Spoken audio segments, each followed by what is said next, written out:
Hello दोस्तों, आज हम एक बहुत ही इम्पोर्टेंट और ट्रेंडिंग टॉपिक पर बात करने वाले हैं।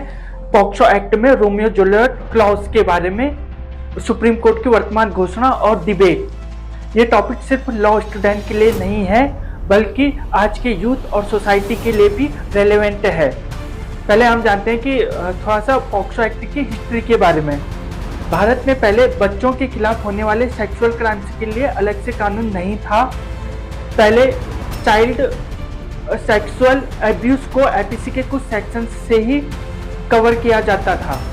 इसी गैप को दूर करने के लिए पार्लियामेंट ने 22 मई 2012 को protection of children from sexual offence act 2012 पास किया।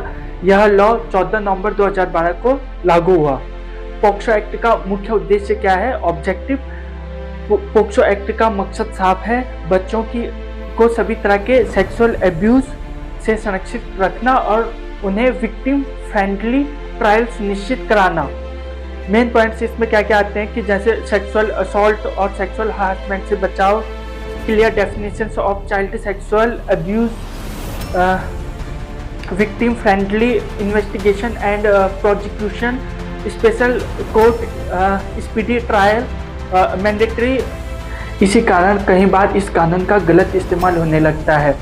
जब यही कानून अपनी मंशा से हटकर निर्दोष किशोरों पर भी लागू होने लगे तब सवाल उठना स्वाभाविक है कि क्या इसमें सुधार की जरूरत नहीं है। इसी का सवाल का जवाब हाल ही में सुप्रीम कोर्ट ने अपने नए विचार के रूप में दिया है, जहां रोमियो जूलियट क्लॉज की बात सामने आई।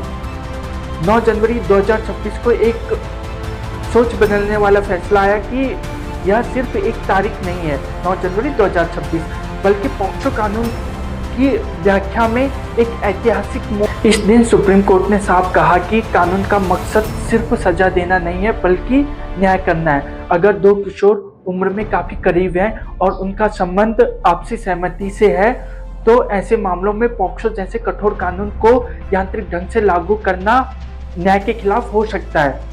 रोमियो जूलियट क्लॉज कानून को कमजोर करने का नाम नहीं है बल्कि कानून को मानने। यही वजह है कि आज रोमियो जूलियट क्लॉज पहले से ज़्यादा जरूरी है।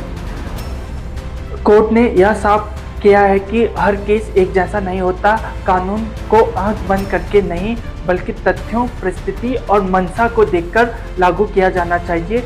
यही न्यायपालिका की परिपक्वता है, जहां कानून और विवेक एक साथ चलते हैं। कि पॉक्सो सही है या गलत, सवाल यह है कि क्या हम अपने बच्चों को समझने की कोशिश कर रहे हैं या सीधे उन्हें अपराधी घोषित कर दे रहे हैं। जूलियट क्लॉज समाज से यह पूछता है कि क्या कानून सिर्फ डर पैदा करने के लिए है या सुधार के लिए।